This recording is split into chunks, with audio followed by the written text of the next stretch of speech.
Well, thank you very much, Klaus, and hello to everyone in beautiful Davos. This has been a truly historic week in the United States. 3 days ago, I took the oath of office and we began the golden age of America. The recent presidential election was won by millions of votes, and all seven, every one of them, all seven swing states. It was a massive mandate from the American people like hasn't been seen in many years. And some of the political pundits, even some of my so-called enemies, said it was the most consequential election victory in 129 years. That's quite nice. What the world has witnessed in the past 72 hours is nothing less than a revolution of common sense. Our country will soon be stronger, wealthier, and more united than ever before, and the entire planet will be more peaceful and prosperous as a result of this incredible momentum and what we're doing and going to do. My administration is acting with unprecedented speed to fix the disasters we've inherited from a totally inept group of people and to solve every single crisis facing our country. This begins with confronting the economic chaos caused by the failed policies of the last administration. Over the past 4 years, our government racked up $8 trillion in wasteful deficit spending and inflicted nation-wrecking energy restrictions, crippling regulations, and hidden taxes like never before. The result is the worst inflation crisis in modern history and sky-high interest rates for our citizens and even throughout the world. Food prices and the price of almost every other thing known to mankind went through the roof. President Biden totally lost control of what was going on in our country, but in particular with our high inflation economy and at our border. Because of these ruinous policies, total government spending this year is $1.5 trillion higher than was projected to occur when I left office just 4 years ago. Likewise, the cost of servicing the debt is more than 230% higher than was projected in 2020. The inflation rate we are inheriting remains 50% higher than the historic target. It was the highest inflation probably in the history of our country. That's why from the moment I took office, I've taken rapid action to reverse each and every one of these radical left policies that created this calamity, in particular with immigration, crime, and inflation. On day one, I signed an executive order directing every member of my cabinet to marshal all powers at their disposal to defeat inflation and reduce the cost of daily life. I imposed a federal hiring freeze, a federal regulation freeze, a foreign aid freeze, and I created the new Department of Government Efficiency. I terminated the ridiculous and incredibly wasteful Green New Deal. I call it the Green New Scam.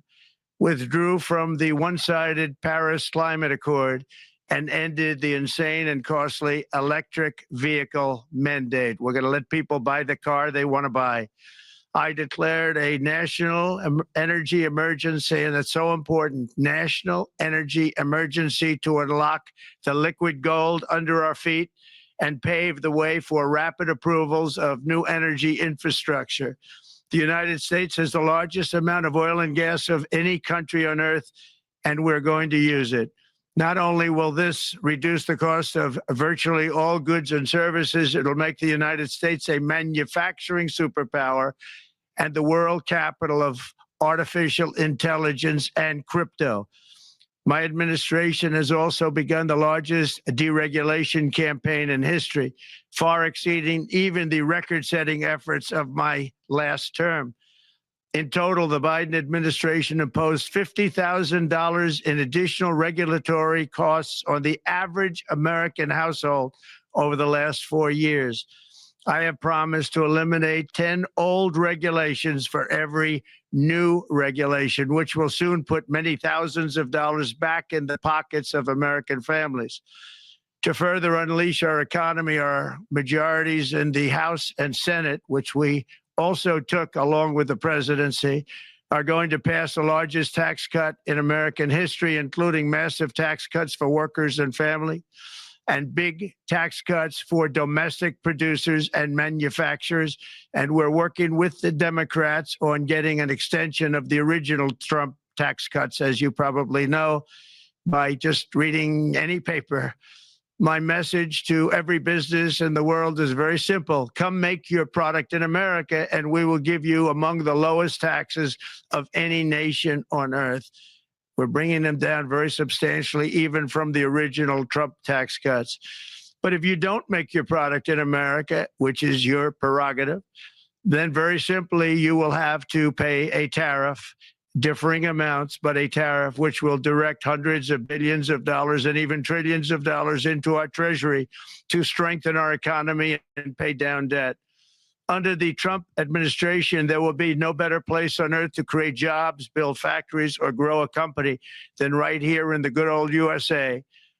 Already Americans' economic, you can see this, I think, maybe even in your wonderful, wonderful room that you're all gathered together, so many of my friends, but Americans, the economic confidence is soaring like we haven't seen in many, many decades, maybe not at all. Upon my election, it was just announced that small business optimism skyrocketed by 41 points in a single month. That's the highest ever. There's never been anything like that. SoftBank has announced between a $100 and $200 billion investment in the U.S. economy because of the election result. And just 2 days ago, Oracle, SoftBank, and OpenAI announced a $500 billion investment in AI infrastructure. Other companies likewise have announced billions and billions and billions, adding up to trillions of investment in America, in the United States. And it's also reported today in the papers that Saudi Arabia will be investing at least $600 billion in America. But I'll be asking the Crown Prince, who's a fantastic guy, to round it out to around $1 trillion. I think they'll do that because we've been very good to them.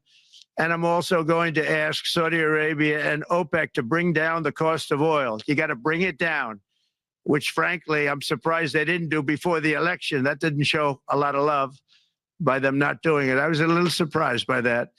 If the price came down, the Russia-Ukraine war would end immediately. Right now, the price is high enough that that war will continue. You got to bring down the oil price. You got to end that war. Could have done it long ago. They're very responsible, actually, to a certain extent, for what's taking place. Millions of lives are being lost. With oil prices going down, I'll demand that interest rates drop immediately, and likewise, they should be dropping all over the world. Interest rates should follow us. All over, the progress that you're seeing is happening because of our historic victory in a recent presidential election, one that has become quite well known throughout the world. I think a lot of things are happening to a lot of countries. They say that there's light shining all over the world since the election, and even countries that we aren't particularly friendly with are happy because they understand what there is a future and how great the future will be. Under our leadership, America is back and open for business. And this week, I'm also taking swift action to stop the invasion at our southern border. They allowed people to come in at levels that nobody's ever seen before. It was ridiculous. I decided and declared to do, and very, very importantly, a national emergency on our border, immediately halted all entry of illegal border crossers, of which there were many, and began promptly returning the illegal trespassers back to the place from which they came.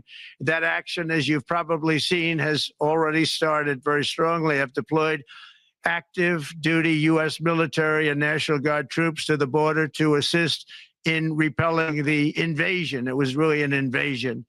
We will not allow our territory to be violated. After 4 long years, the United States is strong and sovereign and a beautiful nation. Once again, it's a strong, sovereign nation. In addition, I'm pleased to report that America is also a free nation once again. On day one, I signed an executive order to stop all government censorship. No longer will our government label the speech of our own citizens as misinformation or disinformation, which are the favorite words of censors and those who wish to stop the free exchange of ideas and, frankly, progress. We have saved free speech in America, and we've saved it strongly. With another historic executive order this week, I also ended the weaponization of law enforcement against the American people and, frankly, against politicians. and restored the fair, equal, and impartial rule of law. My administration has taken action to abolish all discriminatory diversity, equity, and inclusion nonsense. And these are policies that were absolute nonsense throughout the government and the private sector. With the recent yet somewhat unexpected great Supreme Court decision just made, America will once again become a merit-based country. You have to hear that word, merit-based country. And I've made it official, an official policy of the United States, that there are only two genders, male and female. And we will have no men participating in women's sports, and transgender operations, which became the rage, will occur very rarely. Finally, as we restore common sense in America, we're moving quickly to bring back strength and peace and stability abroad. I'm also going to ask all NATO nations to increase defense spending to 5% of GDP, which is what it should have been years ago. It was only at 2%, and most nations didn't pay until I came along. I insisted that they pay, and they did, because the United States was really paying the difference at that time, and it was unfair to the United States. But many, many things have been unfair for many years to the United States. Before even taking office, my team negotiated a ceasefire agreement in the Middle East, which wouldn't have happened without us, as I think most of the people in the room know. Earlier this week, the hostages began to return to their families. They are returning, and it's a beautiful sight, and they'll be coming in more and more. They started coming back on Sunday. Our efforts to secure a peace settlement between Russia and Ukraine are now hopefully underway. Important to get that done. That is an absolute killing field. Millions of soldiers are being killed. Nobody's seen anything like it since World War II. They're laying dead all over the flat fields. It's a flat field farmland, and there's millions of Russians and millions of Ukrainians. Nobody's seen anything like it since World War II. It's time to end it. And here in America, we have big events coming up. Next year, we have the 250th anniversary of America's founding. I'm so honored to be president during that. That's been a big event. They've been talking about it for 10 years.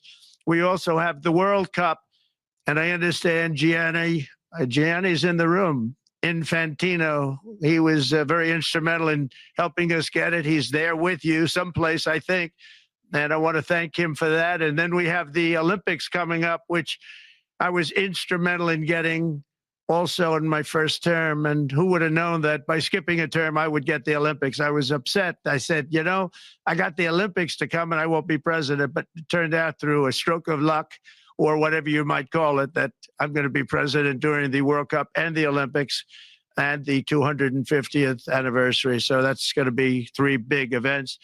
And we've accomplished more in less than 4 days. We have really been working 4 days than other administrations have accomplished in 4 years.